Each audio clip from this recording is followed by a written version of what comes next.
مشکل وقت میں ہمیشہ دعا مانگا کرو، کیونکہ جہاں انسان کا حوصلہ ختم ہو جاتا ہے وہاں سے رحمت خداوندی شروع ہو جاتی ہے۔ میری چپ کو میری ہار مت نہ سمجھنا، میں اپنی قسمت کا فیصلہ رب پر چھوڑتی ہوں۔ گناہ کے دوران موت نہ آنا اور گناہ کے بعد توبہ کی مہلت مل جانا اللہ کا بہت بڑا احسان ہوتا ہے۔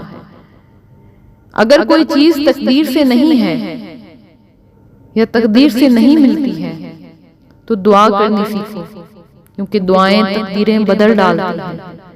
انسان تو بے بس ہو جاتا ہے مگر تقدیر لکھنے والا تو کبھی بے بس نہیں ہوتا۔ وہ انسان کامیاب نہیں ہو سکتا جس میں ناکامی کا خوف چاہت سے زیادہ ہو۔ خوبصورتی ختم ہو جاتی ہے مگر سیرت نہ تو ختم ہوتی ہے اور نہ تبدیل۔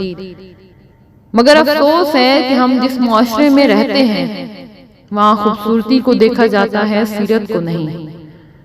حسد سے بچو، کیونکہ آسمانوں پر اسی گناہ کی وجہ سے اللہ تعالیٰ کی پہلی نافرمانی ہوئی تھی۔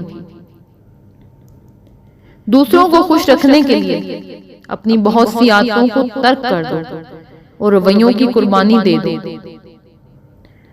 خاموشی بے شک ایک عظیم نعمت ہے۔ اللہ تعالیٰ کو 4 چیزیں بہت پسند ہیں: دولت مند کی عاجزی، جوانی کی عبادت، غریب کی سخاوت اور گناہ سے توبہ۔ رشتے اور راستے تب ختم ہو جاتے ہیں جب پاؤں نہیں دل تھک جاتے ہیں۔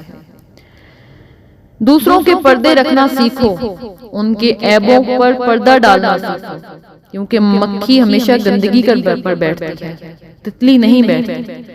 فساد پھیلانے والے مت بنو، دوسروں کے گھروں میں اندھے بن کر جاؤ اور بہرے بن کر نکلو۔